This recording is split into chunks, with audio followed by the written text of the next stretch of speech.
सबको मार डाला। मेरी मौत मेरी है मौत मेरी, कैसी ये देर लगाई रे तूने, कैसी ये देर लगाई रे तूने, ये मौत मेरी है मौत मेरी।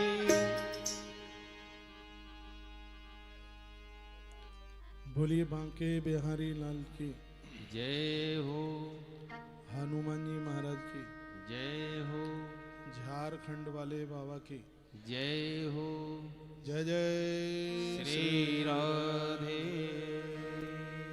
श्याम।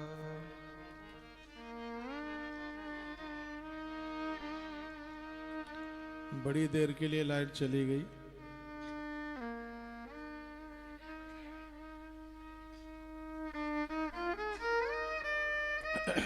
आइए भगवान श्री कृष्ण की बाल लीलाओं की तरफ चलेंगे, बड़ा आनंद होगा। मूलम ही विष्णु देवानां यत्र धर्म सनातन, तस्य च ब्रह्म गो विप्रः तपो यज्ञ सदक्षिणा। बात चल रही थी सनातन धर्म की ताकत है ये चीजें, गाय, उससे पहले वेद और ब्राह्मण, तपस्या जो आप उपवास वगैरह करते हैं, और यज्ञ, सदक्षिणा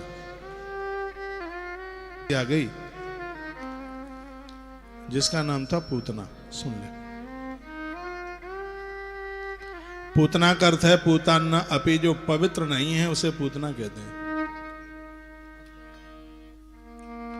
माताओं 20 मिनट से ज्यादा तो लाइट खा गई, ले गई, और अब आप अपनी बातें बंद नहीं कर रहे हैं। तो 20 मिनट आप बात ही तो कर रहे थे, कीर्तन तो कर नहीं रहे थे। कीर्तन तो हम लोग कर रहे थे।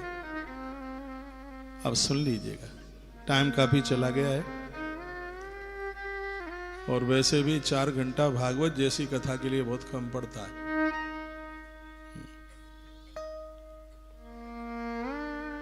आप कहोगे तो ज्यादा कह दो, अब कह दो तब ने जब आप रुकोगे। ग्रंथ ये कहता है कि वह पूतना आई, पूतना जो पवित्र नहीं है। कथा हमारी और आपकी है, 3 चीजों को पवित्र कीजिए, तन, मन और धन। इन तीनों को पावन कीजिए। तन पवित्र होगा सेवा करने से। घर में युवा बच्चे हैं, बहू है, बेटा है, और उस मां को अपने कपड़े धोने पड़े, उसे चूल्हा सुलगाना पड़े, तो धिक्कार है। उनका काम आप खुद कीजिए। सेवा करने से तो निखार आता है। जितना आप मेहनत करेंगे, जितना आप काम करेंगे, उतना ही आप में निखार आएगा। बॉडी बनेगी, तंदुरुस्ती रहेगी। काम करने से निखार आता है। देह की शुद्धि है, देह की पवित्रता है। इस शरीर से जितना मेहनत, जितना काम लोगे, उतना ज्यादा बढ़िया है। तो तन की शुद्धि, पवित्रता सेवा कार्यों से, अच्छे कार्यों से, भगवत कार्यों से। धन की पवित्रता धर्म में लगाने से। पैसा आया ये बड़ी बात नहीं है, कमाना तो सब जानते हैं, लेकिन खर्च करना सब नहीं जानते। मैंने बहुत पहले बोला था, पूज्य मुरारी बापू बड़ा अद्भुत शब्द बोले, जो मैंने कई बार आपके बीच में जिक्र किया है। वो कहते हैं, मनुष्य बनकर के कमाओ और भगवान बनकर के खर्च करो। भगवान बनकर के खर्च करोगे तो पैसा गलत जगह पर खर्च होगा ही नहीं, क्योंकि भगवान कभी कुछ गलत करता ही नहीं। आपके पास उदारता आएगी, दयालुता आएगी, धन का सदुपयोग होगा। धन की पहली गति क्या है? रामायण में 126 दुआ उत्तरकांड में वर्णित किया गया। सोधन धन प्रथम गति जाकी, शोधन धन प्रथम गति जाकी, धन पुनरति मति सोई पाके। शोधन धन प्रथम गति जाकी। शोधन धन प्रथम गति जाकी। धन्य पुण्य रति मति सोई पाके। श्री राम जय जय राम जय जय राम। श्री राम जय राम जय जय राम। श्री राम जय राम जय जय राम। श्री राम जय राम जय जय राम। श्री राम जय राम जय जय राम। श्री राम जय राम जय जय राम। श्री राम जय राम जय जय राम। धन की पहली गति यही है कि यदि बुद्धि को पवित्र रखना चाहते हो तो धन को अच्छे कामों में लगाना शुरू कर दो। बिरला जी ने 1939 में अपने पुत्र बसंत के लिए एक पत्र लिखा था, जीडी बिरला जी ने, और आज भी गूगल पर यह पत्र सुरक्षित है। मुझे जितना भी देश विदेश में आप सुन पा रहे हैं, श्री घनश्याम दास बिरला जी का ये पत्र पढ़ लेना। उन्होंने इसमें लिखा था, चिरंजीव वसंत, यदि यह धन धर्म के काम नहीं आया, धर्म में नहीं लगा, तो फैक्ट्री के जितने भी ये पुर्जे हैं, मशीनें हैं, ये शैतानों के हथियार बन जाएंगे, ये औजार। परमात्मा ने हमें हमारी जरूरत से ज्यादा दिया है तो अच्छे कामों के लिए दिया। ये उस महापुरुष की बात कर रहा हूं जिसने पूरे देश में मंदिर बनवाए। मंदिर बनवाने वाला कोई साधारण नहीं होता। मध्य प्रदेश में एक ऐसी देवी हुई है अहिल्याबाई, जिसने मंदिरों का जीर्णोद्धार करा है। वो बड़े बड़भाग्य हैं, भाग्यशाली हैं, जिनका धन ऐसे शुभ कार्यों में लगा है। हो सके तो ये अद्भुत काम करना, बेटियों के लिए बारात घर बनवाना, अस्पताल बनवाना, विद्यालय बनवाना, जहां बन रहा है वहां पर सहयोग करना। मैं यहां से बड़ाई नहीं कर रहा हूं। जिस परिवार में मेरी कथा हो रही है इतना धार्मिक है। ये नीचे मां जगदम्बा काली का मंदिर, काली मैया का मंदिर है नीचे, आपने बनाया बड़ा सुंदर। बगल में भगवान श्री कृष्ण का मंदिर बनने वाला है। आपकी फैक्ट्री में भगवान महादेव का मंदिर बना हुआ है। आपका परिवार पूरा इतना धार्मिक है। आपका मैया लक्ष्मी देवी अग्रवाल का एक बेटा तो बांग्लादेश ही छोड़ करके मायापुर में आके बस गया, भाई भीमसेन। इस्कॉन से भैया जुड़े हैं। इनको क्या आने की जरूरत थी, लेकिन ये अपने इष्ट के प्रति समर्पण, वहां का खिंचाव। मैं बेंगलोर गया था, श्री रेवंत मल जी झबर यहाँ बैठे हुए हैं। इनके द्वारा एक अद्भुत श्याम मंदिर, आज पूरी दुनिया देश में कितना नाम है श्याम मंदिर, इतना अद्भुत कि प्रतिमा में आकर्षण है, प्रतिमा में खिंचाव है, और पूरा दिन लगा देते हैं उसमें। टाइम किसी के पास नहीं है। ऐसा नहीं है कि अपने बच्चों के यहाँ से बेले हो गए फ्री हो गए। ये ईश्वर की एक कृपा है। ये कथा यही तो कहती है कि पूतना से वही बच पाएगा। पूतना वासना का नाम है, भोगों का नाम है। ये मार डालेगी, छोड़ेगी नहीं। ये से लोग तभी बच पाएंगे, वो धर्म संस्कृति के साथ जुड़े रहेंगे, शरीर से सेवा करते रहेंगे, मन से भजन करते रहेंगे और धन को धर्म में लगाते रहेंगे, तो ही पापनी पूतना से जीव बच पाएगा। ये पूतना तो इतनी खतरनाक है, भगवान को मारने को चल पड़ी। तो कहती है कि 14 दिन में जितने जन्मे होंगे सबको मार डालूंगा। कंस ने पूछा कि तू इतनी कुरूप है? कहती है मैं जब सुंदर बनूं तो स्वर्ग की अप्सरा फैल हो जाए, बस मुझे अनुमति दीजिए आप। पूतना चली, ब्रज में पहुंची, पूतना गोकुल में पहुंच गई। भगवान का उत्सव मनाया जा रहा था, अंदर प्रवेश किया। यशोदा मैया ने पूछा भी तुम कौन हो? इसने परिचय दिया। तो मुझे जानती नहीं हो, मैं तुम्हारी बुआ की बेटी हूँ।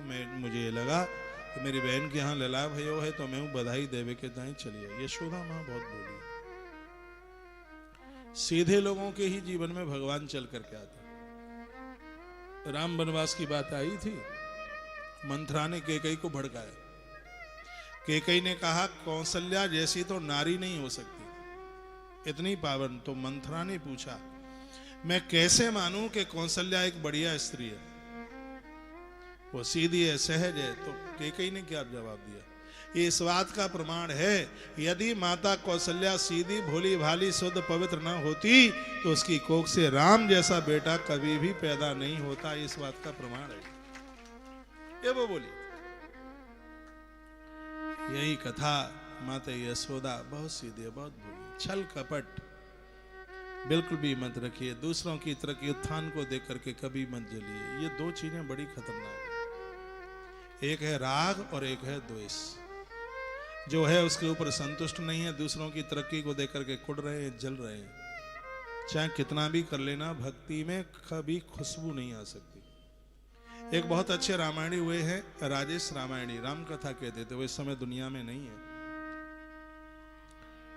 सब जन इस महापुरुष का बड़ा आदर करते। उन्होंने अपने प्रवचन में एक बात कही, ये बैनर सुकड़ा बुरा लग रहा है, इसको देखो थोड़ा।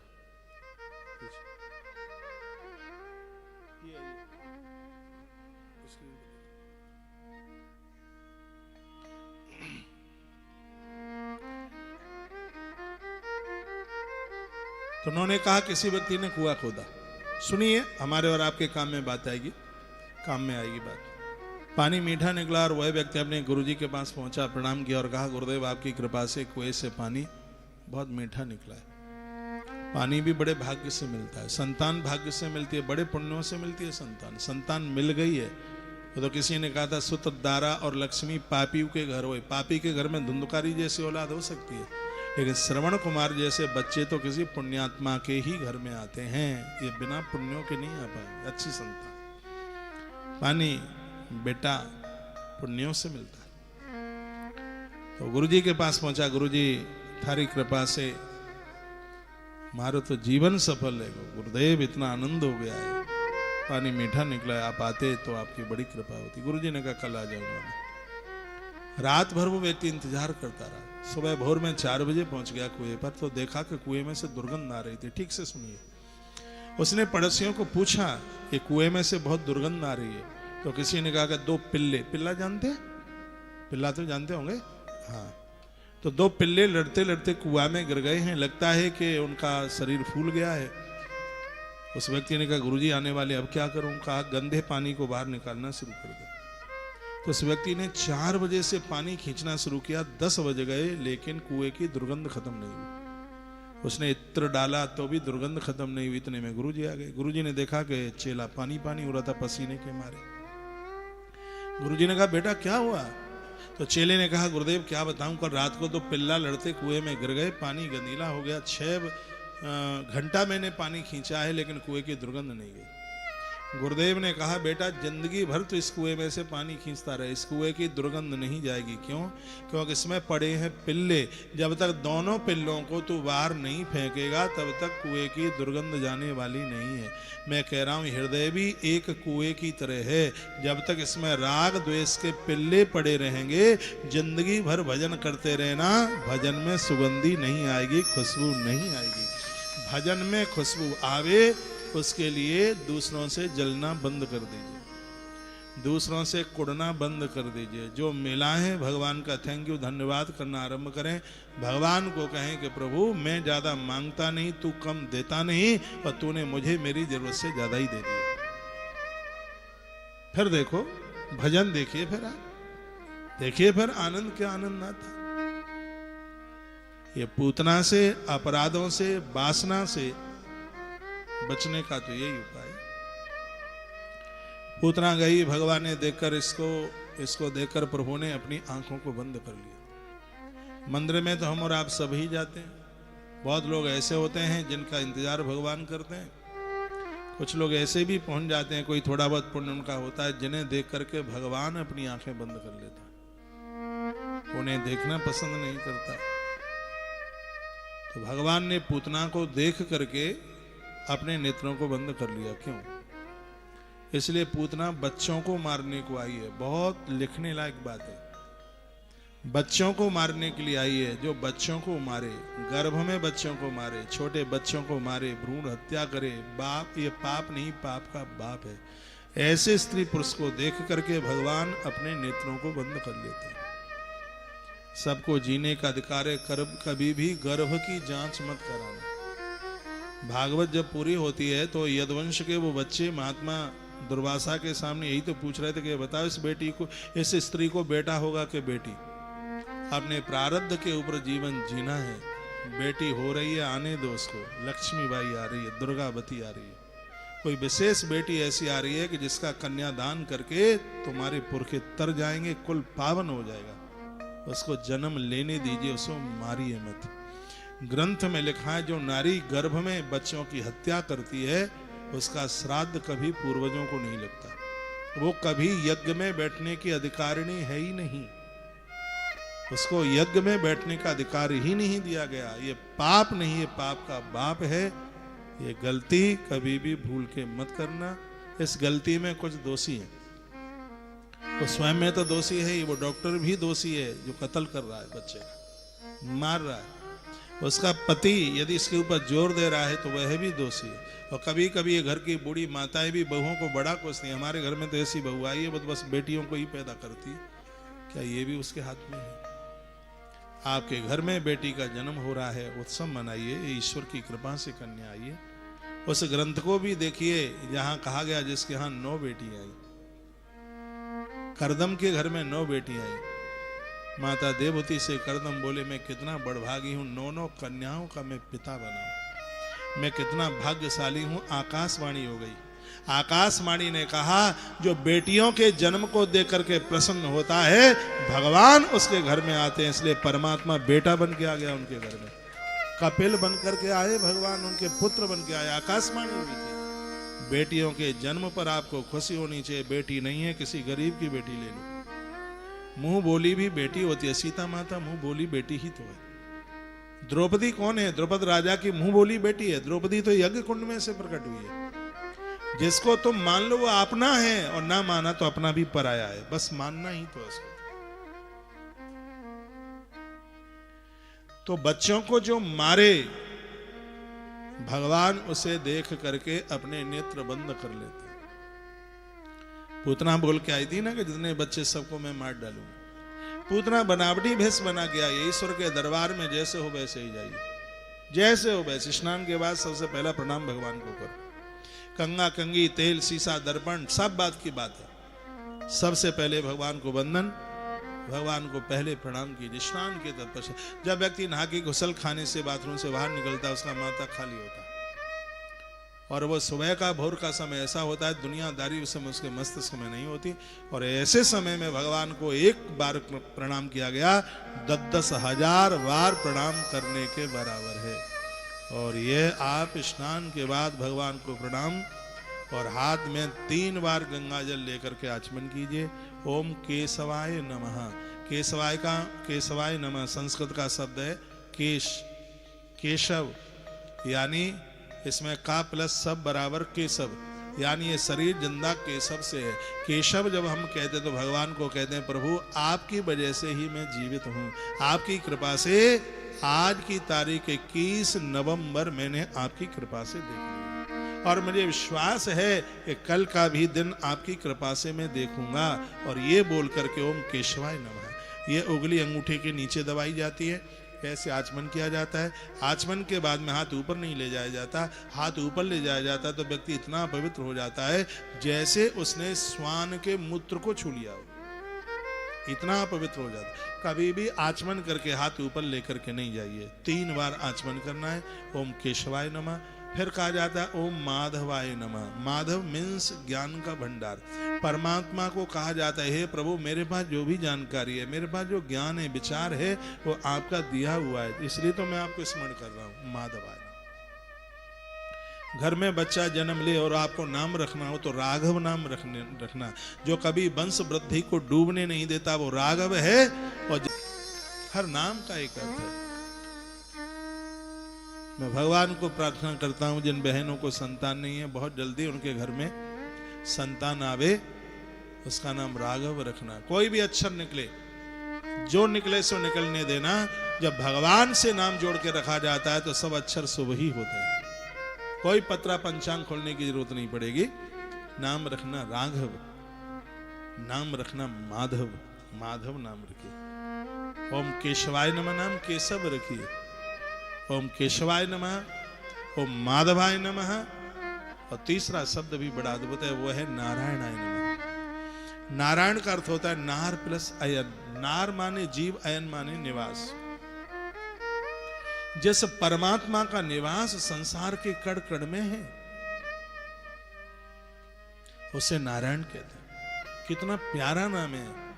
आप सोनू मोनू रखेंगे, आप ट्विंकल रखेंगे, आप डब्लू रखेंगे, आप बबलू रखेंगे। नारायण कितना प्यारा नाम है। इस माई ने अपने बच्चों का कितना अच्छा नाम रखे। एक का नाम है अर्जुन। बस अंतर इतना सा है, पहले वाला अर्जुन छोटा था और अब के वाला अर्जुन बड़ा है। हाँ, भीम, भीम, भीम, भीम भैया छोटे छोटे हैं, है? हाँ, 4 है ना। एक और आ जाता तो पांडव हो जाते पूरे 5। है गोविंद, छोटा ढाका वाला, ढाका गोविंद। भीमसेन भैया आपका नाम मुझे किसी ने बताया थोड़ी है, भले ही 11 साल हो गया है, मुझे तो सब नाम याद है। 11 साल पहले मैंने नाम पूछा, फिर तो मुलाकात ही नहीं हुई है। तो मैं इनकी बहन को पूछ रहा था कि भैया भीम भैया कब आए, ऐसे ही मैंने किसी को पूछा नहीं, याद है। ये ऐसे अद्भुत, और जो नाम याद करने के लायक उनको भूलेंगे कैसे? उनको ईश्वर का नाम लेने का भी ये माध्यम है। मैं आपको भी कहूंगा बच्चों के नाम अद्भुत रखिए, अच्छे से नाम रखिए, इनका बड़ा असर पड़ता है। केशवाय नमः, माधवाय नमः, नारायणाय नमः ये कहकर आचमन करें। सुबह आप स्नान करें, भोर में तो भगवान को सबसे पहले आप वंदन करें, भगवान को सबसे पहले आप प्रणाम करें। पूतना की मार से हम बच जाएं। पूतना वह है जिसके पास नकली श्रृंगार है। परमात्मा के दरबार में नकली नहीं, असली बन करके जाए, जैसे हो वैसे जाते ईश्वर के दरबार।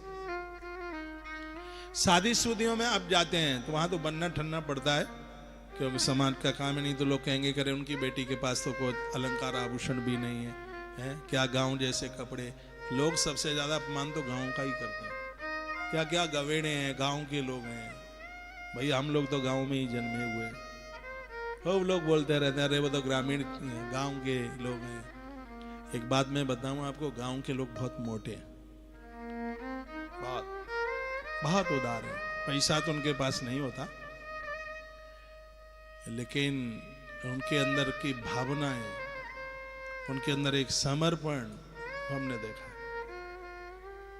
बड़े बड़े शहरों में जो लोग रह रहे हैं बस रह ही रहे हैं। मैंने छोटे कस्बे वाले भी देखे हैं और बड़े शहर वाले भी देखे। बड़े शहरों में तो जीवन जीना ही बड़ा मुश्किल हो रहा है। हवा ठीक नहीं, पानी ठीक नहीं, अड़ोसी पड़ोसी ठीक नहीं। लेकिन जो छोटे कस्बों में, ये मैं इसलिए बोल रहा हूँ, छोटे कस्बों में रहने वाले लोगों को लोग अपनी बेटी देना नहीं चाह रहे। कहते अरे वो तो छोटे कस्बे में रहता है।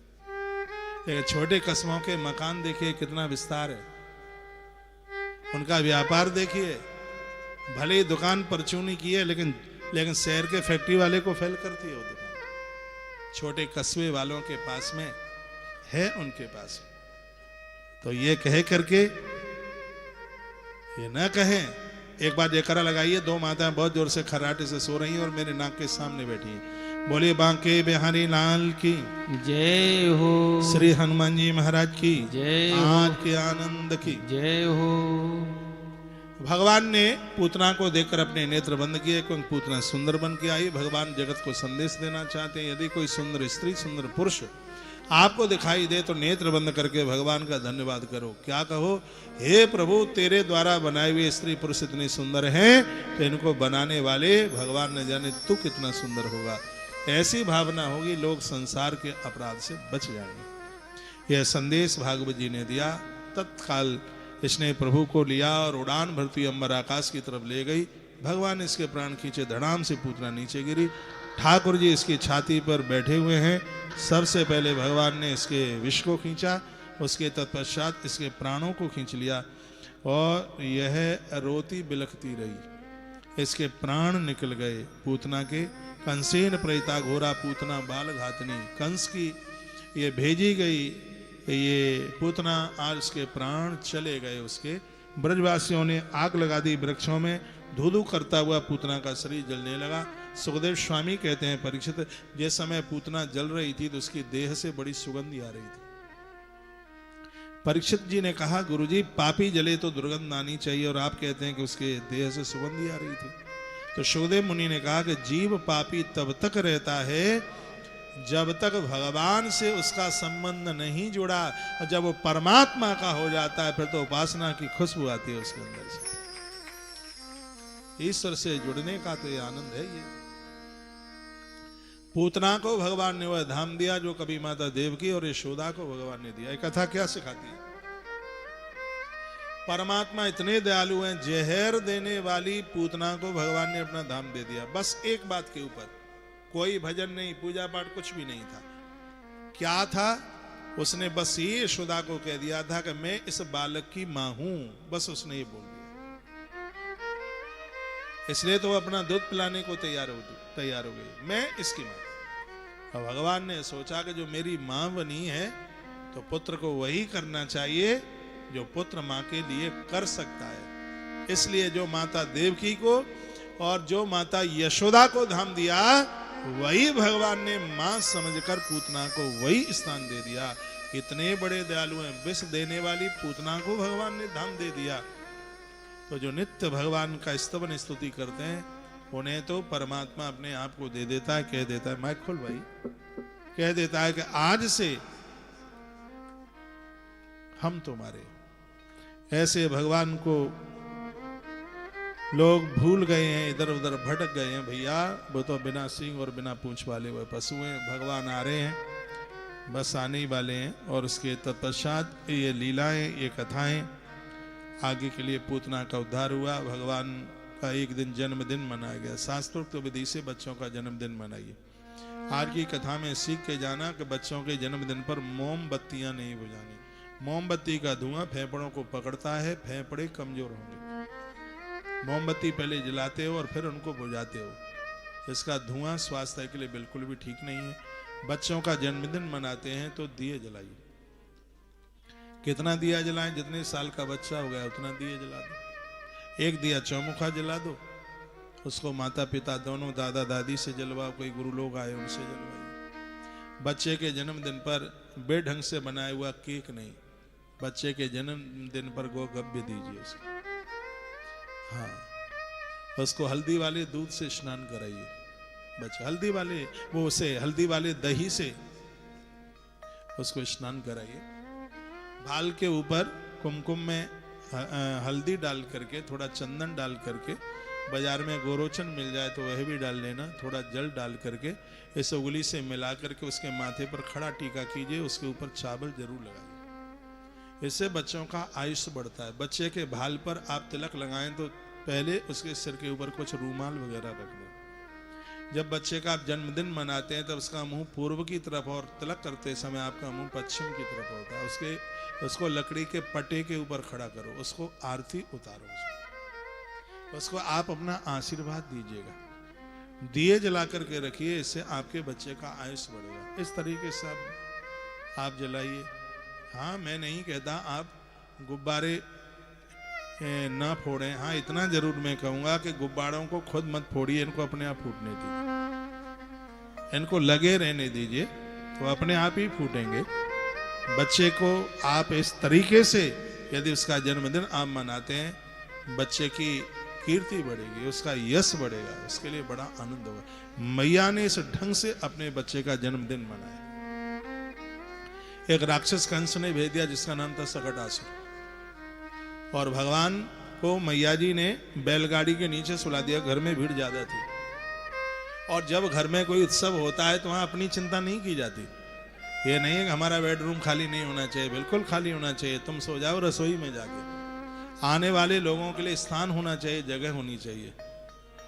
जो घर में 4 लोगों के लिए भी जगह नहीं होती, ऐसे घर में 40 लोग आ जाते हैं। और मैं कहता हूं, जिनके हृदय में जगह है उनके ही घर में जगह है, जिनके हृदय में जगह नहीं उनके घर में भी जगह नहीं। बड़ा अच्छा लगता है, दुनिया भर के थैले ही थैले दिखाई दे रहे हैं, अटैची अटैची दिखाई दे रही है। एक तरफ जीजी आई, एक तरफ जीजी की ननद आई, और पूरा का पूरा घर भरा हुआ दिखाई देता। तो घर में इतनी भारी भीड़ थी, मैया उत्सव मना रही थी, बच्चे का जन्मदिन मना रही थी कि जगह ही नहीं थी। तो मैया जी ने अपने बेटे को बैलगाड़ी के नीचे बोरा बिछा करके और उसी के ऊपर लिटा दिया उसको। पुरानी बातें थी सब। इतने में वो आ गया राक्षस सकटासुर। उसने सोचा गाड़ी को दबा दूं, कुचल करके मर जाएगा। तो वह गाड़ी पर बैठा, जैसे उसने उसको दबाना शुरू किया, भगवान ने दाहिना चरण ऊपर उठाया और गाड़ी को पटक दिया। सकटासुर का उद्धार हो गया, उसका कल्याण हो गया। भगवान श्री कृष्ण की लीलाओं को सुनकर के भी यदि उन्हें वो भगवान न समझे तो यह उनका फिर अपराध ही हो सकता है। फिर और क्या होगा। छोटे से भगवान ने सकटासुर का उद्धार कल्याण कर दिया। मैया दौड़ करके आई, गाड़ी के नीचे से अपने बच्चे को निकाला। हाय हे महादेव, आज आपने मेरे बेटे को बचा लिया, आपने बड़ी कृपा की। ये कथाएं बहुत ज्यादा सूत्र देती है, बहुत ही ज्यादा आनंद देती है। घर खूब भरा हुआ हो, लेकिन फिर भी ठाकुर जी के लिए तो घर में जगह होनी ही चाहिए।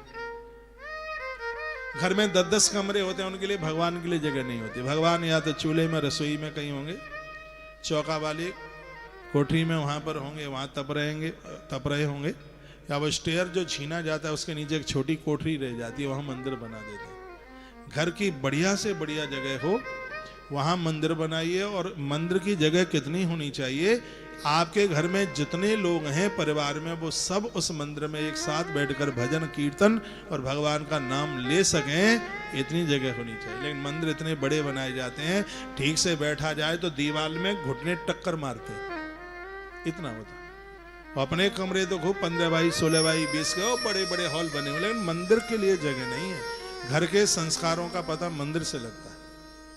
मंदिर आप बनाते हैं तो पीठ भगवान की पूर्व में और मुख भगवान का पश्चिम में होना चाहिए। पूजा करने वाले व्यक्ति का मुख है, यदि पूर्व में होगा तो ऐसे मंदिर को अद्भुत माना गया। मंदिर में तुलसी को जगह हो, गंगाजली रखी हो, और मंदिर में हनुमंत लाल जी को एक दीवार के ऊपर भी आप लगा सकते हैं। अपने मंदिर में उन्हें हनुमान जी को लगाइए जो पीला चद्दर पहन करके रामचरितमानस का, रामायण का पाठ कर रहे हैं। आप देखिए आपका भजन में कितने, देखो घर में कुछ चीजें हैं, जहां आपकी रसोई है वहां सबरी मैया का वह कैलेंडर तस्वीर लगा दो जहां राम जी को वो चक चक करके बेर खिला रही, या फिर काशी विश्वनाथ की अन्नपूर्णा माता जहां महादेव भिक्षा मांग रहे हैं, जहां आपका भोजन बनता है वहां पर यह तस्वीर लगाइए। जहां आपका ड्राइंग रूम है, जहां आपके लोग आते हैं, मिलने वाले लोग आते हैं, वहां वो भगवान का एक चित्र लगाइए। जहां पर सुदामा के चरण भगवान धो रहे, वहां वो लगाइए। अपने बेडरूम में भी भगवान की एक तस्वीर लगाइए, वहां वो लगाइए जहां शेष सैया पर नारायण सोए हुए हैं, माता लक्ष्मी चरणों में बैठी हुई उनके चरणों की सेवा कर रही है। ये कुत्ते बिल्लियों की फोटो नहीं, अपने पूरे घर को भगवान के सुपुत्र कर दो। अपने घर पर अग्रवाल भवन, माहेश्वरी भवन, ये सब कुछ लिखने की जरूरत नहीं है। यदि आप अपने घर पर लिखना है तो वृंदावन लिखो, अमरावती लिखो, उसको द्वारका सदन लिखो, उसको श्याम भवन लिखो, अरे ये लिखो। अपना नाम क्या लिखना है। मुझे विभीषण की एक बात इतनी अच्छी लगी, विभीषण रावण की लंका में रहता है, राम का पुजारी है, दरवाजे पर लिखा है राम भवन। रावण की लंका में कोई मकान पर राम भवन लिख दे, कितने आश्चर्य की बात है। एक दिन रावण निकला गली से और देखा राम भवन। विभीषण की पत्नी जिसका नाम था शर्मा, वो दरवाजे पर खड़ी हुई थी, उसको कहा वो विभीषण का है, कहा अभी बुलाती हूँ। विभीषण साहब आए अंदर से, प्रणाम किया रावण को। रावण ने कहा ये देख किसका नाम है। विभीषण पहले तो कहां पे, भक्त तो निर्भय होता है, हाल ही कह दिया कि ये आपका नाम है। रावण ने कहा मेरा नाम दशकंदर दशानन है, दशक ग्रीव है, ये मेरा नाम कब से हो गया? ये नाम मेरा है या मेरे दुश्मन का नाम है? विभीषण ने कहा नहीं, ये आपके दुश्मन का नाम नहीं है। विभीषण कहते भी सही है, राम तो किसी के दुश्मन हो ही नहीं सकते, तो भगवान है वो किसके दुश्मन होंगे? वो कभी किसी के दुश्मन हो ही नहीं सकते। उन्होंने कहा ये नाम आपका है। कहा मेरा नाम कैसे है बता, मेरा नाम कैसे है? कहा भैया मैं मकान के ऊपर नाम लिखने के लिए जा रहा था, मैंने सोचा कि भैया का नाम लिख दूं, फिर मुझे लगा कि भाभी मंदोदरी गुस्सा हो जाएगी, रूठ जाएगी। फिर मैंने सोचा मैं भाभी का नाम लिख दूं, तो मुझे लगा भैया रूठ जाएगा।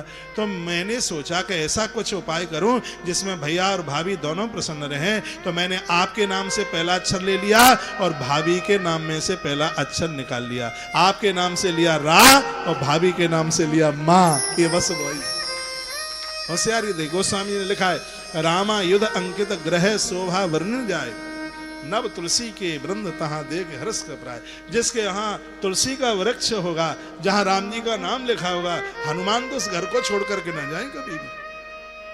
आपके घर में कुछ चीजें हैं, आपके घर में एक बेडरूम है, आपके घर में एक ड्राइंग रूम है और आपके घर में एक रसोई है। एक नाम है व्यासपीठ से मैं आपको दे रहा हूं, आप लिख सकें तो आप लिख लेना। रसोई पर लिखना जगन्नाथपुरी, या आपने रसोई बनाई है उस पर लिखो जगन्नाथपुरी। आप कहोगे जगन्नाथपुरी क्यों लिखें? इसलिए जगन्नाथपुरी लिखें क्योंकि जितने भी देवता हैं वो सब पुरी में जाके भोजन करते हैं, इसलिए तो 50 कुंटल चावल रोज लगता है। ये जितने देवता हैं सबका भंडारा पुरी में चलता है। और पूरी दुनिया में क्या पूरे ब्रह्मांड में पुरी से बढ़कर के कोई रसोई है ही नहीं। जो रसोई जगन्नाथपुरी में है वो रसोई कहीं नहीं है। अपनी रसोई पर लिखो जगन्नाथपुरी, कागज में लिख लो नहीं आप भूल जाएंगे। उसके तत्पश्चात आपने जो मंदिर बनाया है, किसी भी देवी देवता के आप भक्त हैं कोई फर्क नहीं पड़ता, उस पर लिखो बद्रीनाथ। आप कहोगे बद्रीनाथ क्यों लिखें? बद्रीनाथ इसलिए लिखें क्योंकि आप वहां भगवान को स्नान करा रहे हैं, आप भगवान को वहां पर नहला रहे हैं। तो जितने भी देवता हैं वो सब बद्रीनाथ में स्नान करते हैं, सुबह आज भी करते हैं। जितने भी देवताएं, सगरे देवताओं का स्नान बद्रीनाथ में होता है और आप भगवान का अभिषेक करते हैं, भगवान को नहलाते हैं। इसलिए आपका मंदिर बद्रीनाथ होना चाहिए, उसके ऊपर लिखो बद्रीनाथ। उसके तत्पश्चात ड्राइंग रूम है आपका, जहां आने वाले मेहमान लोग, रिश्तेदार लोग, संबंधी जन लोग, मित्र लोग आकर के बैठते हैं, मीटिंग होती है, मंत्रणा होती है, सबसे आप बात करते हैं। वहां लिखो द्वारकाधीश या द्वारकानाथ। आप कहोगे ऐसा कैसे लिख दें? ऐसा इसलिए लिख दें कि जब भी ये देवता मीटिंग करते हैं, मंत्रणा करते हैं, तो सगरे देवता द्वारका में इकट्ठे होते हैं जाकर के। द्वारकाधीश के दरबार में जाकर के इनकी दरबारी लगती है। तो जहां आपने ड्राइंग रूम बनाया है वहां पर लिखो द्वारकाधीश। अब एक जगह और रह गई आपकी, वो रह गया आपका बेडरूम, जहां आप सोते हैं। एक नाम वहां भी लिखिएगा। वहां क्या लिखना है आपको? वहां लिखना है रामेश्वर धाम, रामेश्वरम धाम। आप कहोगे ऐसे कैसे लिख दें? ऐसा इसलिए लिख दें क्योंकि जितने देवता हैं रात्रि को सब रामनाथ की भूमि समुद्र के किनारे जाकर के रामेश्वरम में सोते हैं, और जहां आप शयन करते हैं वो स्थान तो रामेश्वरम धाम ही होना चाहिए। आपका पूरा घर तो 4 धाम बन गया, रे कौन सा गया? 4 धाम आपका घर बन गया है। इस घर में रहने में कितना आनंद आएगा। कोई व्यक्ति आवे, हम जैसा आदमी आवे, हम कहेंगे वो भैया थोड़ा सा मोबाइल देना, एक कॉल हमें करनी है, और आप कहें अपने बेटे को ओ बेटा जाकर के देखना जगन्नाथपुरी से मोबाइल लेके आ जाते। तो हम जैसा आदमी तो सोच में पड़ जाएगा, जगन्नाथपुरी से मोबाइल है, जगन्नाथपुरी से मोबाइल, वो रसोई में मोबाइल रखा है। हमने पूछा क्यों जगन्नाथपुरी से? अरे अरे वो हमारे रसोई का नाम जगन्नाथपुरी है। हमने कहा एक लोटा थोड़ा गर्म पानी पीने का मन कर रहा है। इतने में उस घर की बाई बोली, बहू बोली, अरे अरे अरे बिटिया बिटिया जाकर के वो देखना, और वहां से जगन्नाथपुरी से, हाँ रसोई का नाम जगन्नाथपुरी, जगन्नाथपुरी से एक लोटा पानी लेके आ जाए। तो कितनी खुशी होगी। बद्रीनाथ से ये लेके मोबाइल लेकर के आ जाए, और फिर आप बताइए कि उस घर में कितना सुकून होगा रहने में। ये कथाएं कहानी किस्सा न बन जाए। घर आपके नाम से नहीं, घर भगवान के नाम से होना चाहिए। मेरे गुरुजी ने राम कथा में एक बात कही। मेरे महाराज जी को आप जानते होंगे, 12 लाख सन्यासियों के ऊपर आचार्य महामंडलेश्वर, बड़ा अद्भुत सन्यासी। वो कहते हैं कि अपने मकान पर ईश्वर का नाम लिखो और कहो कि यह भगवान ने हमें प्रसाद में दिया है। आपस में रहने वाले लोग आप सेवाधारी हैं, मालिक भगवान भगवान। कहते हैं गाड़ी खरीद करके लाओ तो ये मत कहो गाड़ी हम खरीद के लाए, ये कहो कि आज हमारे मालिक ने ये हमें प्रसाद रूप में दिया है, आज हमें भत्ता मिल गया है, ये हमारे भगवान ने, हमारे मालिक ने हमें दिया। कपड़ा लत्ता भी खरीद के लेके आओ तो ये कहो ये सब चीजें हमारे भगवान ने हमें प्रसाद में दिया है। और जब स्थिति ऐसी बनती है, ऐसे लोग जनकपुर के वासी होते हैं। जनकपुर की एक महिमा थी, वहां के किसी भी व्यक्ति को कोई भी सामान खरीदना लाना होता वो यही कहते थे कि सामान आज हमारे मालिक ने दिया है, हमें और आपको जो भी मिल रहा है वो मालिक का दिया हुआ ही तो मिल रहा है। ये ईश्वर से जुड़ने की एक अद्भुत इस ग्रंथ में एक शैली का वर्णन किया गया।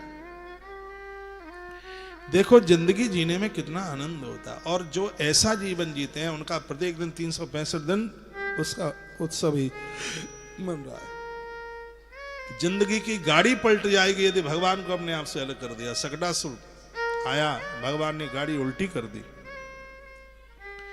तो गाड़ी उल्टी हुई तो उसमें बहुत चीजों का नुकसान हो गया था। बहुत चीजें गाड़ी में रखी थी वो खत्म हो गई, बहुत ऐसी चीजें थी वो सब समाप्त हो गई। इसका मतलब क्या है, हमारी चीजें हमें छोड़ के तब चली जाती हैं जब हम ईश्वर को अपने आप से अलग कर देते हैं। मैया ने कन्हैया को घर के बाहर कर दिया, गाड़ी के नीचे ले जाकर के डाल दिया, सकटासुर आया और वो गाड़ी पलट दी। इसका मतलब यह है कि जिस समय हम भगवान को अपने आप से अलग कर देंगे तो हमारी बहुत चीजें हमसे दूर चली जाएंगी, वो नष्ट हो जाएंगी और वो खत्म हो जाएंगी। ये इस कथा का संदेश है। ये कथा, ये रटंतु तो कथा ये सब ग्रंथ में लिखी हैं। और मेरा जोर है जो मैं सिलीगुड़ी में आपको 2014 में कथा सुना के गया, आप वीडियो सुन लेना, डिफरेंस है बिल्कुल। तो या तो कथा बदलनी चाहिए या वक्ता बदलना चाहिए। और कथा तो मंथन है, इसको जितना मथोगे उतना इसमें से ये अद्भुत निकलेगा।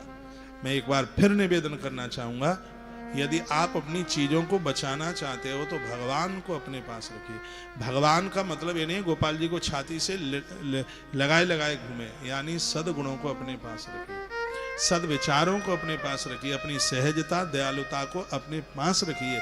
यही भगवान के होने का अनुभव है। इन सब चीजों को जब आप त्याग देंगे तो आपकी चीजें आपसे दूर चली जाएंगी। और वो क्या है, आपका पति भी, भगवान ऐसा कभी ना करे। मैं तो भगवान को यह प्रार्थना करना चाहूंगा, पति दूर न जाए, पत्नी दूर न जाए, बच्चे दूर न जाए, परिवार दूर न जाए, आपकी जरूरत की चीजें आपसे दूर न जाएं।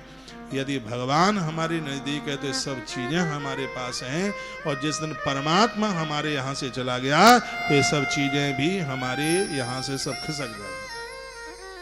भगवान है, सत्य है, ये सब चीजें हमारे पास है। एक कथा आती है राजा हरिश्चंद्र की, अब इसमें प्रमाण आप ले लीजिए। देवी भागवत में कथा है, बड़ी अद्भुत कथा है। एक दिन की बात ही, राजा हरिश्चंद्र रात को सो रहे थे। आपको कीर्तन की जरूरत है तो नहीं है, नहीं तो मैं तालियां बजवा के टाइम पास कर दूं। कीर्तन तो आप मोबाइल में आप सुन लेंगे, लेकिन ये कथा मोबाइल में नहीं मिलेगी जो मैं आपको निवेदन कर रहा हूं। इसलिए अब कीर्तन में इसलिए भी नहीं करा रहा हूं क्योंकि बिजली 25 मिनट हमारी ले गई, तो वो भी तो टाइम पूरा करना है। तो अभी बाल लीला होगी, भगवान गोवर्धन नाथ प्रकट होंगे तो हल्का फुल्का आनंद ले लेंगे। तो हरिश्चंद्र राजा, रात्रि का समय था, सो रहे थे, और इतने में वो विश्वामित्र जी महाराज ने दरिद्रता भेज दी थी इनके यहाँ। तो रात्रि को एक देवी इनके सामने से निकली, तो पूछा हरिश्चंद्र राजा ने कि तुम कौन हो? तो उसने कहा मैं कीर्ति हूं, तुम्हारे नगर में दरिद्रता आ गई है, मैं जा रही हूं। कहा चली जाओ, कोई बात नहीं। फिर एक स्त्री और निकली, उसको पूछा तुम कौन? उसने कहा मैं संपत्ति हूं, तुम्हारे यहाँ दरिद्रता आ गई है इसलिए मैं जा रही हूं। हरिश्चंद्र ने कहा चले जाइए। उसके बाद में एक पुरुष सामने से आया, कहा तुम कौन हो? इसने कहा मैं यश हूं, सम्मान हूं, और तुम्हारे नगर में दरिद्रता आ गई है इसलिए हम तुमको छोड़ करके जा रहे हैं। कहा चले जाइए, कोई दिक्कत की बात नहीं। ये सब निकल के चले गए। अंत में एक दिव्य चमचमाता हुआ दिव्य पुरुष सामने से निकला, अपने बिस्तर से खड़े हुए हरिश्चंद्र। पूछा आप कौन है? उन्होंने कहा मैं सत्यनारायण हूं, मैं सत्यदेव हूं। ये सब लोग तुम्हें छोड़ करके चले गए हैं और मैं तुम्हें छोड़ करके जा रहा हूं। तो चरणों में हरिश्चंद्र गिर पड़े। हरिश्चंद्र ने कहा, तुम्हारी वजह से मैंने संपत्ति, कीर्ति और सम्मान सबको छोड़ दिया। तुम ही तो मेरे जीवन का सब कुछ हो भगवान, क्या आप मुझे छोड़ के चले जाओगे? भगवान की आंख में आंसू आ गए। क्या तुम्हें छोड़ के राजन में कभी नहीं जा सकता, परीक्षा ले रहा था। भगवान रुक गए, जो चीजें छोड़ के गई थी वो भी वापस चल करके आ गई। यदि भगवान को हरिश्चंद्र चले जाने देते तो सब चीजें चली जाती, और भगवान रुके तो जो गए, यश, मान, सम्मान, कीर्ति, संपत्ति, लक्ष्मी जो निकल गए थे वो सब लौट लाट करके आ गए। ये कथाएं हमें संदेश देती हैं, आप कितने भी व्यस्त हो अपने घर को इतना सुंदर बनाओ। छोटा सा मंदिर बनाएंगे, उसमें तुमको बैठाएंगे। ये बेधर्मी, ये दूसरे धर्म के जो लोग हैं वो हमारे मंदिरों की बड़ी आलोचना करते हैं, कहते हैं सब ऐसे ही कुछ, ऐसा कुछ नहीं होता। इसी कलयुग में मीरा को जहर दिया गया था, लड्डू गोपाल जी के मुंह में झाग निकला। इसी कलयुग की बात है, ये नकली नहीं है। सांचो प्रेम प्रभुते होवे, मूर्त बोले काट की। राजस्थान में एक जगह है मकराना, ये वहां की एक घटना है। पुष्कर में पूर्णिमा का मेला लगता है, कार्तिक में बहुत बड़ा मेला, लाखों लोग आते हैं। तो उस घर में एक छोटी सी बेटी थी जिसका नाम था कर्मा। इस घर में जगन्नाथ प्रभु की पूजा होती थी। तो पिताजी ने कहा, बेटी हम तो पुष्कर नहाने को जा रहे हैं, क्या तू प्रभु की पूजा कर लेगी? हाँ दादा कोई बात नहीं है। वो चले गए। इसने खिचड़ी बनाई, गांव का देसी घी उसके ऊपर डाला और उसके रख दिया। 3 दिन हो गए लेकिन खिचड़ी खाई नहीं भगवान ने। उसको तो यह लगा, उसको तो पता ही नहीं था कि भगवान भाव के भूखे, उसको तो लगा कि शायद कटोरा खाली कर देंगे वो। 3 दिन हो गए, इसने पानी तक नहीं पिया, चौखट पर बैठी रही। कहती है, लगता है कि प्रभु तू शर्मीला है, मैं पर्दा डालना भूल गई। पर्दा डाल दिया। 24 घंटा फिर बैठी रही। देखा, पर्दो भूल गई रे सांवरिया, पर्दो फेर लगाए, पर्दा लगा। फिर देखा उसने कि वो तो खिचड़ी तो खत्म नहीं हुई है। अपना 7वें दिन मत्था पटकने को तैयार हो गई, तो यदि ये नहीं खाएगा तो मैं मर जाऊंगी। और जैसे ही माथा पटकने को तैयार हुई, प्रतिमा में से प्रभु प्रकट हो गए, खिचड़ी खाई और कहा, मेरी पुरी में प्रत्येक दिन कर्मा तेरे नाम से खिचड़ी का भोग लगेगा। आज भी लगता। सांचो प्रेम प्रभु ते होवे, मूर्त बोले काट की। जीमो मारो श्याम धड़ी, जिमावे बेटी जाट की। थाली भर कर लाई रे खिचड़ी, थाली भर कर लाई रे खिचड़ो, ऊपर घी की बाट की। जी में मारो श्याम धड़ी, जिमावे बेटी जाट की। थाली भर के लाई खिचड़ो, ऊपर की बाट की। जी में मारो श्याम धड़ी, जिमावे बेटी जाट की। बाबुल मारो घाम गयो है, ना जाने कब आवे गो। बाबुल मारो गाम गयो है, ना जाने कब आवे गो। भरोसे बैठो रहियो, भूखो ही मर जाएगो। आज जिमाओ तनिक खिचड़ी हो,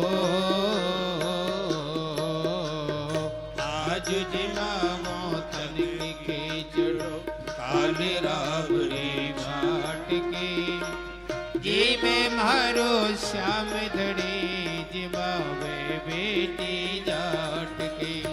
थाली भर के लाई खिचड़ो, ऊपर की बाट की। जी में मारो श्याम धड़ी, जिमावे बेटी जाट की। पर्दो भूल गई हो समरिया, पर्दो फेर लगायो है। पर्दो भूल गई रे समरिया, पर्दो फेर लगायो है। धावलिया की ओट बैठ के श्याम खिचड़ो खायो है। बोले हूँ सांचो प्रेम प्रभु सो, मूर्ति बोले काट के।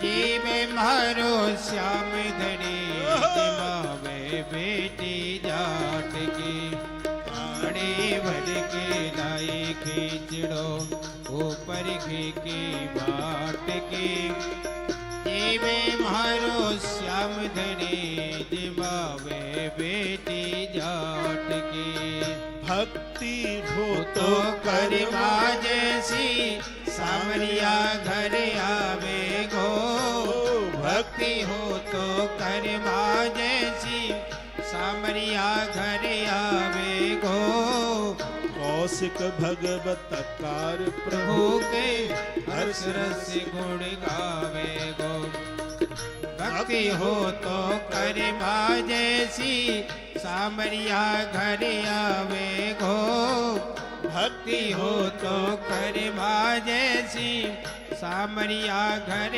आवे गो कौशिक भगवत कार प्रभु के हर्ष हर्ष गुण गावे गो साचो प्रेम प्रभु से हो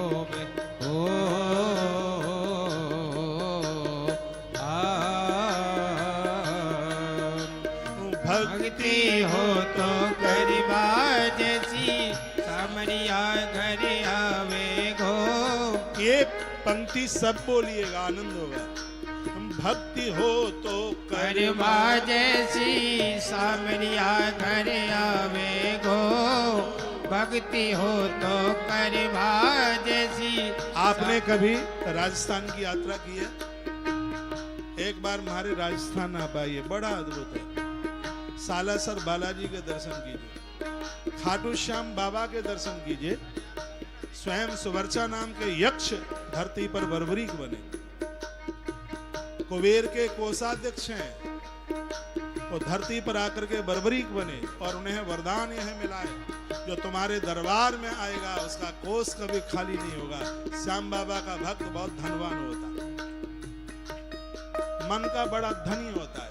एक बार यहाँ आकर के श्याम बिहारी के दर्शन कीजिए, झुंझुनू वाली मैया के दर्शन कीजिए।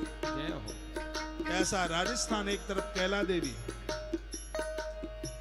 एक तरफ मेहंदीपुर बालाजी, जयपुर में गोविंद देव भगवान आनंद कर रहे हैं। अजमेर के पास अद्भुत दुनिया का सर्वोच्च तीर्थ पुष्कर, ब्रह्मा जी का इकलौता मंदिर। राजस्थान बीकानेर के पास में इतना बड़ा अद्भुत मंदिर है, आप बता सकते हैं, जिसमें दुनिया भर के चूहे ही दिखाई देते हैं। कौन सी मैया? देखा है आपने? मैं तो कई बार गया हूं, मैं तो आपको पूछ रहा हूं। माता करणी, करणी माता, जो राजस्थान का गौरव बढ़ा रही है, राजस्थान का सौरभ बढ़ा रही है। राजस्थान की एक धरती है जिसका नाम है जोधपुर। सूर्य भगवान की पहली किरण जोधपुर पे गिरती है। ये देखिए आप, राजस्थान अद्भुत है। राजस्थान पूरी दुनिया का सर्वश्रेष्ठ, इससे बढ़िया स्टोन दूसरी जगह कहीं नहीं निकलता। मकराना कहते हैं इटली का पत्थर बहुत प्रभावी है, लेकिन मकराने के सामने कुछ भी नहीं। अच्छी देश की जितनी भी प्रतिमाएं बनी है वो मकराने के पाषाण से बनी है। और इसी धरती पर भगवान जगन्नाथ की बेटी प्रकट हुई है, जिसके लिए एक सोहन लाल ने जो पंक्तियां बनाई है, जो मैं आपके बीच में गा रहा हूं, वो आदमी जहां भी होगा आपकी वाणी से सुनकर के प्रसन्न हो जाएगा। इसलिए मौन नहीं रहना, बोलिएगा। भक्ति हो तो करिमा जैसी सामरिया घर आवे गो भक्ति हो तो करिमा जैसी सामरिया घर आवे गो सोहन लोहाकार प्रभु के हर्ष रस गुण गावे गो भक्ति हो तो करिमा जैसी सामरिया घर आवे गो भक्ति हो तो करिमा जैसी सामरिया घर आवे गो सोहन लोहाकार प्रभु के हर्ष रस गुण गावे गो साचो प्रेम प्रभु से हो साचो प्रेम प्रभु से हो मूर्त बोले काट के जीवे मारो श्याम धनी जिमावे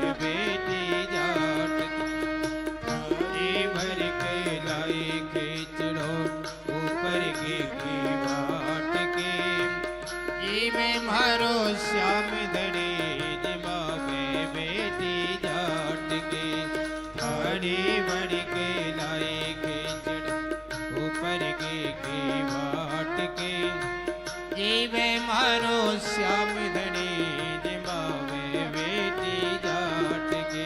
ईश्वर से जुड़ के रहिए, आनंद हो जाएगा। जिसने धन को ही सब कुछ मान लिया उनके लिए एक पंक्ति बोलूंगा।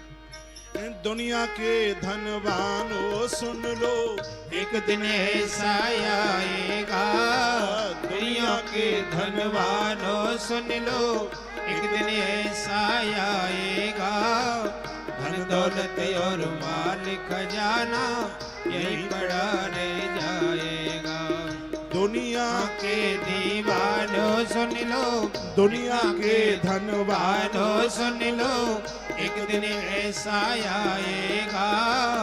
धन दौलत और मेल खजाना यही पड़ा रह जाएगा। सुंदर काया मिट्टी होगी, ओ सुंदर काया मिट्टी होगी, चर्चा होगी गली गली। ले लो रे कोई राम राम का का प्यारा सुर मचाओ गली गली। राम नाम के हीरे मोती मैं बिखराओ गली गली। ले लो रे कोई राम का प्यारा सुर मचाओ गली गली। क्यों करता तू मेरा मेरा मेरा या तो तेरा मकान मान नहीं, क्यों करता तू मेरा मेरा, या तो तेरा मकान नहीं। धन दौलत के बने पुजारी आखिर वो इंसान हुए। धन दौलत के बने पुजारी आखिर वो इंसान इंसान हुए। धन दौलत के बने पुजारी आखिर वो इंसान नहीं। 2 दिन का ये चमन खिला है, हो 2 दिन का ये चमन खिला है। अंत में होगी चला चली। ले लो रे कोई राम का प्यारा सुर मचाओ गले गले। राम नाम के हीरे मोती मैं बिखराओ गले गले। राम नाम के हीरे मोती मैं बिखराओ गले गले। ले लो रे कोई राम का प्यारा सुर मचाओ गले गले। थाली भर के लाए खींचड़ो ऊपर की बाट के। ये मैं मारो श्याम धनी जिमावे बेटी जाट के। थाली भर के लाए खींचड़ो ऊपर की बाट के। ये मैं मारो श्याम धनी जिमावे बेटी जाट के। बोलिए भक्त वत्सल भगवान की जय हो। श्री हनुमान जी महाराज की जय हो। भगवान को रहने के लिए 14 स्थान बताए गए। ये 14 चीजें हों वहां भगवान रहते हैं। तो उसमें एक ये भी है, तुम्हें निवेदित भोजन करही प्रभु प्रसाद पट भूषण धरही। जिन घरों में भगवान को रोज भोग लगाया जाता है, भगवान अयोध्या त्याग सकते हैं, लेकिन उन लोगों के घर को नहीं त्याग सकते। तो यही वैष्णवों की बड़ी पहचान है। वैष्णवों के घर में 11 का व्रत होता है। वैष्णव तुलसी पहनता है। वैष्णव गौ माता को चंदिया देता है। वैष्णव गंगा जल का प्रत्येक दिन आचमन करता है। वैष्णव ठाकुर जी का नित्य भोग लगाता है। ये वैष्णव की पहचान। तो श्रीमद् भागवत हमें परम वैष्णव बना देती है। अद्भुत कथा है। ठाकुर जी थोड़े से बड़े हुए, नाम संस्कार का समय आया और गर्गः पुरोहितो राजन यदूनाम सुमहातपा ब्रजम जगाम नंदस्य वसुदेव प्रचोदता।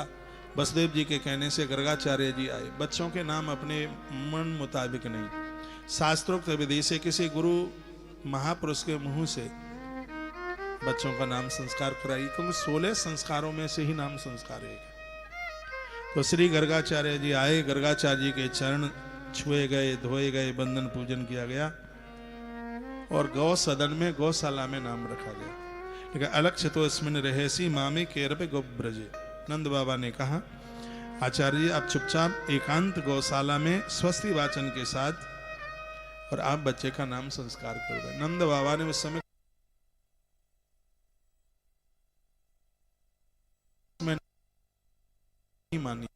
जो व्यक्ति 10 बार साल में आपको बुलाता है और एक बार न बुलाए तो ऐसी कौन सी आफत आ गई। नंद बाबा ने अपने खास भाइयों को भी नहीं बुलाया, क्योंकि आचार्य जी ने मना कर दिया था कि कंस को कहीं भान पता न लग जाए, तो एकांत में अकेले में एक गुपचुप में नाम रखा गया था, किसी को बुलाया नहीं गया। और बाद में जिनको पता लगा कि इतना बड़ा उत्सव हुआ तो उनको बुरा नहीं लगा, भाइयों को भी बुरा नहीं लगा। छोटी छोटी बात के ऊपर मुंह फूल जाते हैं, मुंह लटक जाते हैं, वो तो इतना बड़ा आदमी हो गया उसने बुलाया ही नहीं।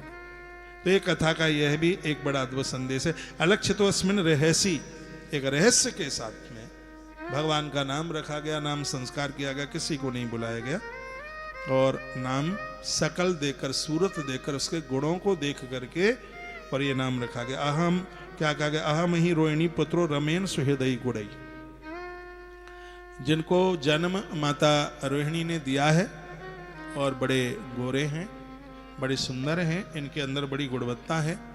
जो लोग इधर उधर भागेंगे सबका कंप्रोमाइजन समझौता ये बालक कराएगा और इसमें बल बहुत होगा, इसलिए हम इसका नाम बलभद्र रखते हैं।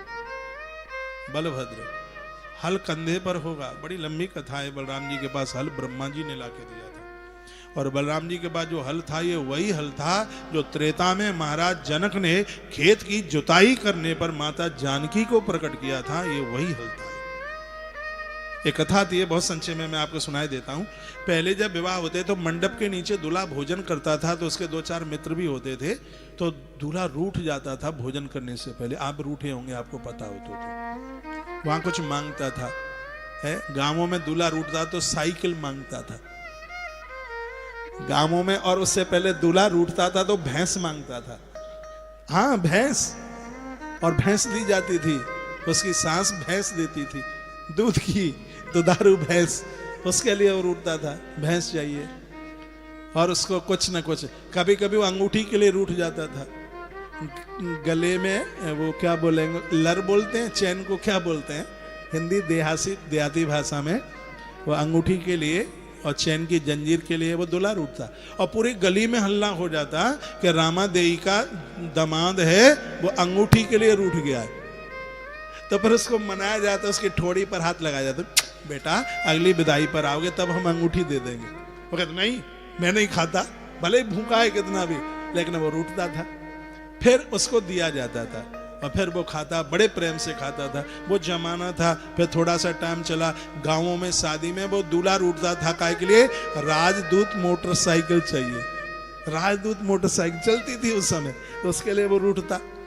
तो जनक राजा ने सोचा कि ये दामाद हमारे रूठे नहीं, उससे पहले ही हम पूछ लें कि तुम्हें क्या चाहिए। हाँ बाद में रूठ के देंगे तो वो तो ठीक नहीं है, तो उन्होंने पहले ही पूछना शुरू कर दिया। बड़ी अद्भुत कथा है, आपकी समझ में आ रही है कि नहीं आ रही है। तो जनक राजा ने पूछा राम जी को, आपको जो मांगना है हमसे मांग लो, पर रूठना मत, आपको क्या चाहिए आप मांग ले। राम जी ने कहा पिताजी सब आनंद है, हमें कुछ नहीं चाहिए। राम जी तो बड़े मर्यादित हैं। राम जी ने कहा नहीं चाहिए।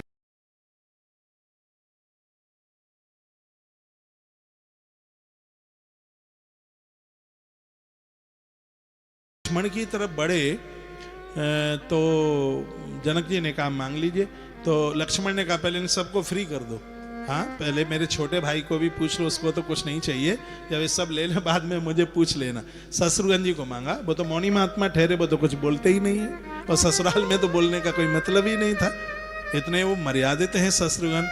उसके बाद में फिर लक्ष्मण का फिर नंबर आया।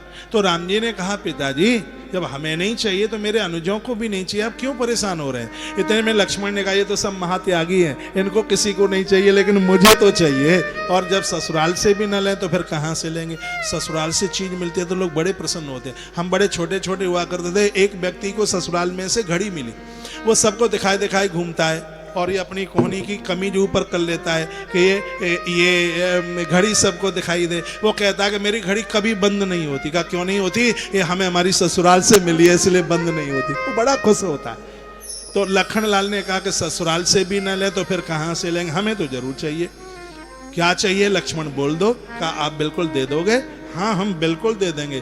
तो इधर दशरथ राजा खड़े थे। दशरथ राजा ने कहा बेटा नकटा कराएगा हमें, हम रघुवंशी, हम कभी किसी से मांगते नहीं और तू मांग रहा है। लक्ष्मण ने कहा जब बेटा हो ससुराल में तो पिताजी को ज्यादा बच्चे के आसपास होना ही नहीं चाहिए। तुम यहाँ खड़े क्या कर रहे हो, चले जाओ यहाँ से। आपके लिए भी संदेश है। तो दशरथ जी वहां से चल लिए। अब सबको लग रहा कि लक्ष्मण ना जाने क्या मांगेगा और जनक राजा पता नहीं दे भी पाएंगे कि नहीं। सबकी टकटकी लग गई। महात्मा लोग बारात में आए थे, वो भी सामने आ गए कि दशरथ का बेटा ना जाने क्या मांगेगा। और यहां तक देवता भी देख रहे थे कि लक्ष्मण क्या, जिसने कभी नहीं मांगा और आज मांगने को तैयार हो गया, न जाने क्या मांगेगा। जनक राजा ने कहा बेटा मांग। त्रवाचा भरवाई। लखन ने कहा पिताजी पहले 3 बार त्रवाचा भरो। जनक राजा ने कहा लक्ष्मण बेटा हम देंगे देंगे और देंगे। तो लक्ष्मण की आंखें भर आई। लक्ष्मण ने कहा पिताजी जिस हल के द्वारा मेरी मां जानकी प्रकट हुई है, मुझे ऐसा हल चाहिए, वह हमें आप हल दे दें, हल दे दें। उस समय एव मस्तु तथास्तु कहा, हल दिया। उसी समय आह्वान किया लखन ने और वह हल लक्ष्मण ने श्री ब्रह्मा जी को सौंप दिया और कहा जब मैं धरती पर अगले युग में आऊंगा तब मुझे इस हल की जरूरत होगी और आप मुझे आके दे देना। वही लक्ष्मण बलराम आकर के बने। ब्रह्मा जी ने आकर के वह हल लक्ष्मण को दे, वो हल बलराम जी को दे दिया। नाम हो गया बोले हलधर भगवान की जय जय हो। एक दिन मैंने बोला है कि जो हलधर बलराम का नाम लेगा उसकी सभी समस्याओं का समाधान हो जाएगा, वो घोर संकटों से बच जाएगा। एक दिन मैंने बोला आपको ध्यान हो, हरिचंद्र हनुमान जी और हलधर, इन 5 का नाम लेने से व्यक्ति घोर संकटों से बच जाता है। एक बात आज हम आपको पूछ ही नहीं पाए, कथा समझ में आ रही है कि हम बस ऐसे ही चल रहे, धद पैसा चल कलकत्ता, धद पैसा चल कलकत्ता। समझ में आ रहा है? धन्यवाद आपका। आइए मैं आगे के लिए बढ़ूं। पुराने ब्रजपते साधवो दश पीड़ता, जो दुष्टों का मर्दन करेगा। और ये छोटा पुत्र आसन बना श्रेय ऐसा ग्रहित तो ने युगम तनु सगलो रक्त स्थापित इदानिम कृष्णताम गता। ये हर युग में आता है। जब ये आता है सतयुग में तब ये शुक्ल गोरा होता है और त्रेता में आता है तो ये लाल वर्ण का होता है, द्वापर में पीत और जब ये कलयुग में तो सांवले रंग का होता है।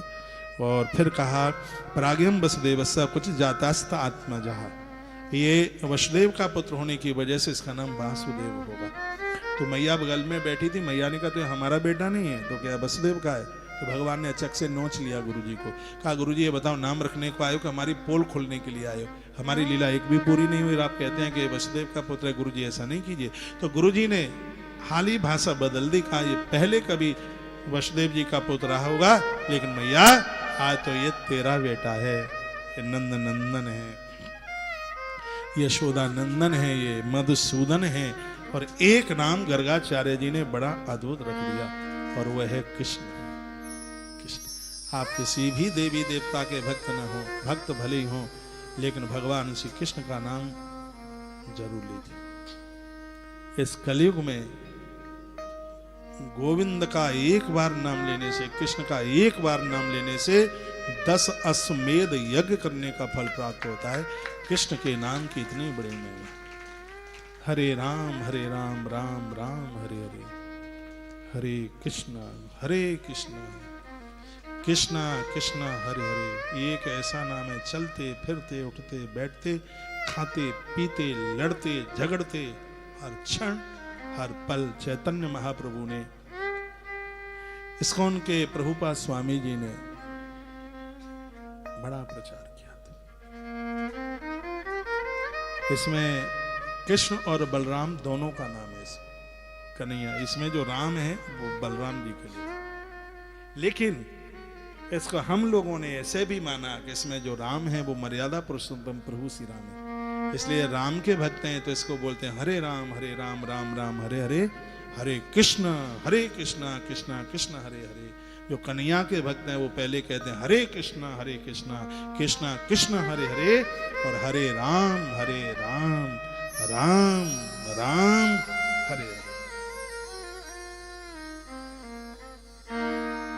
कहते हैं कोई अपने मुख से प्रभु का नाम ले रहा हो और ऐसे मुख का दर्शन कर ले हमें, हम तो तत्काल हमें त्रिवेणी नहाने का फल मिल जाता है। जप करने वाले व्यक्ति का मुख दर्शन हो जाए, कोई मुंह से राम राम कर रहा हो, प्रभु की बात सुना रहा हो, तो तत्काल प्रयाग में त्रिवेणी नहाने का फल मिल जाता है। ऐसा शिव महापुराण में लिखा है, विद्येश्वरी संहिता में। आप शिव पुराण जरूर पढ़े। जितना सदाचार का वर्णन शिव महापुराण में है, बहुत प्राचीन ग्रंथ है, इतना कहीं नहीं है। जिसमें भगवान शिव ने कहा जो विष्णु का द्रोही होगा उसके ऊपर मैं कभी प्रसन्न नहीं होऊंगा। उस ग्रंथ में भगवान नारायण ने कहा है कि जो शिव का द्रोही होगा उसके ऊपर मेरी कभी कृपा नहीं हो सकती। स्वयं नारायण के शब्द हैं, और हूं एक गुप्त मता सबई कहूं कर जोर, शंकर भजन बिना नरा भगतन पाम हो। शिव के बिना भक्ति नहीं मिलती। जिनका मन भजन में नहीं लगता, पूजा पाठ में नहीं लगता, ऐसे लोग अपने इष्ट के दर्शन के लिए शिव की शरण में जाएं। नारायण के परम भक्त हैं जिनका नाम है नरसिंह, लेकिन भगवान का दर्शन करने के लिए नरसिंह महादेव की शरण में गए। भोलेनाथ नरसिंह को लेकर वृंदावन वंशी बट आए। कहा प्रभु आपके भगत को लेके आया हूं। कहा दीजिए। प्रभु ने झोली की, नरसिंह को बैठा दिया। शंकर जी ने कहा भक्त है पक्का, भूलना मत। तो भगवान क्या बोले, गोविंद कृष्ण कहते हैं जो आपके माध्यम से मेरे दरबार में आता है प्रभु, उसको तो मैं कभी भुला ही नहीं सकता। आपके माध्यम से जो मेरे दरबार में आए उसे मैं कभी नहीं भुला सकता। ये भगवान का कहना है। आजकल तो भक्तों में भी पार्टी पड़ गई है। वो शंकर के भक्त हैं, वो कृष्ण के भक्त हैं, वो राम जी के भक्त हैं, वो दुर्गा जी के भक्त हैं, वो इनके भक्त हैं, वो उनके भक्त हैं। देवताओं में पार्टी नहीं है, भक्तों में पार्टी। नेताओं में पार्टी नहीं है, ये जनता में पार्टी पड़ी है। वो उसका झंडा लगाएगा, उसका प्रचार करेगा, उसको लगाएगा। वो सब आपस में बात करते हैं, एक दूसरे के फंक्शन में जाते हैं। ये सब देवता एक दूसरे के आसपास हैं, सब एक ही है। लेकिन यहाँ भक्तों में पार्टी पड़ रही है। मैं तो ये कहता हूं कि आप शंकर के भक्त हैं और आप कृष्ण के मंदिर में जाएं तो एक बार महादेव का धन्यवाद कीजिए, मेरे भोलेनाथ की कृपा से मुझे भगवान कृष्ण का दर्शन हो जाए। आप कृष्ण के भक्त हैं और आप महादेव के मंदिर पहुंचते हैं। धन्यवाद कीजिए मेरे भगवान गोविंद की कृपा से, कृष्ण की कृपा से मुझे आंस वाले में भगवान भोलेनाथ का दर्शन हो रहा है। यह भावना होनी चाहिए। फिर उस भक्ति का आनंद ही कुछ अलग है। लोगों ने इन दर्शनों को, पूजा पाठ को भी दुनिया से जुड़ दिया। कोई श्रीमान जी कह रहे थे दूसरे देवता को पूजोगे तो ऐसे समझ लो जो जैसे जो कोई स्त्री अपने पति को छोड़ करके और किसी पुरुष से बात करे। देखो प्रमाण, देखो इनके एग्जाम्पल, देखो इनके। ईश्वर को दुनियादारी से जोड़ते हैं। परमात्मा अलौकिक है, इसको दुनियादारी से मत जोड़िएगा। किसी ने कहा एक ही गुरु से दीक्षा ले लेंगे तो फिर तो बहन भाई हो जाएंगे। तो एक परमात्मा की सब औलादें तो पत्नी और पति फिर बहन भाई क्यों नहीं होते? ऐसे ऐसे एग्जाम्पल दिए जाते हैं। परमात्मा लौकिक नहीं है, अलौकिक है। आप नारायण के कन्हैया के भक्त हैं, आप शिव की पूजा करते हैं, भगवान अति प्रसन्न होते हैं। कृष्ण, आप शिव के पुजारी हैं, कृष्ण की पूजा करते हैं, भोलेनाथ अति प्रसन्न होते हैं। एक प्रमाण के साथ एक कथा कह रहा हूं मैं, स्कंद पुराण के प्रवास खंड की कथा। एक सोम शर्मा नाम का ब्राह्मण था। सोमनाथ, उसका नाम सोम शर्मा था। सोमनाथ भगवान का दर्शन करने को जाता। शंकर जी का बहुत बड़ा भगत था। तो कुछ लोग उसके साथ जाते तो वो सोमनाथ से द्वारकाधीश जाते। आगे द्वारकानाथ है, द्वारकाधीश। तो एक बार उन लोगों ने यह कहा कि भैया यहाँ से द्वारका कोई ज्यादा दूर नहीं है, चलो वहां भी दर्शन कर लेते हैं। वो कहते हैं मेरे महादेव से बड़ा कोई नहीं है, ये तो सब ऐसा ही है। उसने ऐसा करके आलोचना कर दी। तो जब लौट करके आया तो स्वप्न में पूर्वजों ने उसको दर्शन दे दिया। उन्होंने कहा हम बहुत तकलीफ में। कहा क्या हुआ है? तुमने महादेव का दर्शन करके तुमने द्वारकाधीश की आलोचना की है, जिसका कष्ट हमें भोगना पड़ रहा है। स्कंद पुराण में कथा आती है कि वह व्यक्ति द्वारकाधीश गया, उसने माफी मांगी, द्वारकानाथ ने प्रत्यक्ष रूप से उसको दर्शन दिया और क्या कहा द्वारकाधीश ने, आज मैंने द्वारका बसाई है सोमनाथ भगवान से आज्ञा लेके। ये कथा ब्रह्म विवर्त पुराण में आती है। गरुण जी ने इस जगह का चयन किया था जहां पर ये द्वारका बनी हुई है। और भगवान जब द्वारका के डेवलपमेंट के लिए जा रहे थे, निर्माण के लिए, तो एक रात भगवान श्री कृष्ण श्री सोमनाथ में रुके। भगवान भोलेनाथ से अनुमति ली, जिस जगह पर शिव की पूजा हो जाए वहां कोई दोष नहीं रहता। ये तो हमारे ग्रंथों में ही लिखा है। तो भगवान क्या बोले उस व्यक्ति को कि तुम सोमनाथ के पुजारी हो, भगवान महादेव के पुजारी हो, तो मेरे दरबार में आए हो, मैं दर्शन न दूं ऐसा कभी हो ही नहीं सकता। जो महादेव का पुजारी हो और उसे नारायण दर्शन न दे, ऐसा कैसे हो सकता है। मैं प्रत्येक दिन सोमनाथ प्रभु की आरती उतारने को जाता हूँ। ये ना पता हो तो सुन लो, द्वारकाधीश प्रत्येक दिन सोमनाथ की आरती उतारने के लिए जाते हैं। और भगवान सोमनाथ प्रत्येक दिन द्वारका में पहुंचकर भगवान ठाकुर द्वारकाधीश का चरणोदक लेने के लिए जाते हैं। ये देवता अपने आप में कितने पूर्ण, एक दूसरे से कितने जुड़े हुए हैं। जो लोग शिव के विरोधी हैं उन्हें पता होना चाहिए कि भगवान शंकर की पिंडी में प्रदोष काल में जितने देवता हैं वो सब आते हैं। प्रदोष काल रोज आता है शाम को। ये जितने देवता हैं प्रदोष काल में भगवान शिव की पिंडी को, हम लोग देखो वृंदावन में रहते हैं, कृष्ण हमारे प्रभु है, हम लोग महादेव से कभी दूर नहीं जा सकते। इसलिए क्योंकि हमको पता है कि कृष्ण को भी इनकी जरूरत पड़ी, गोपेश्वर के रूप में प्रकट कर दिया। राम को जरूरत पड़ी तो रामेश्वर के रूप में प्रकट कर दिया। यदि ये दूर होते तो केदारनाथ के पास बद्रीनाथ न होता। हमारे चार धाम में जगन्नाथ द्वारकाधीश के साथ में रामेश्वरम नहीं होता। तो हमारे जीवन में हरि और हर दोनों की आवश्यकता है। हरि और हर ही दोनों हनुमान जी के रूप में धरती पर प्रकट हो। ये कथाएं इस भ्रांति को दूर करने के लिए, इसलिए पार्टी मत बनाओ। जिस मंदिर में पहुंच जाओ अपने इष्ट की कृपा समझो, ये हमारे प्रभु की कृपा से। मैं किसी भी देवता का विरोध नहीं कर, आप किसी भी देव का पूजन कीजिए, लेकिन विरोध किसी का नहीं कीजिए। शिवद्रोही मम भगत कहावा, राम जी कहते हैं, सो नर मोही सपने नहीं भावा। और हूं एक गुप्त मत सबई कहो कर जोर, शंकर भजन बिना नरह भगत न पावो। मंत्र वही जपिए जिस इष्ट के, जिस परमात्मा के आप पुजारी हैं। श्रद्धा सबके प्रति। और ऐसा नहीं है कि आप ओम नमो भगवते वासुदेवाय जपते हो तो ओम नमः शिवाय ना जप सके। आप ओम नमः शिवाय जपते हैं तो आप महामंत्र ना जप सके, बिल्कुल छूट है। तुलसी रुद्राक्ष संग संग धारण किया जाता है, दोनों की महिमा का वर्णन किया है। रुद्राक्ष महादेव की आंख से पैदा हुआ तो तुलसी नारायण के नेत्रों से प्रकट हुई।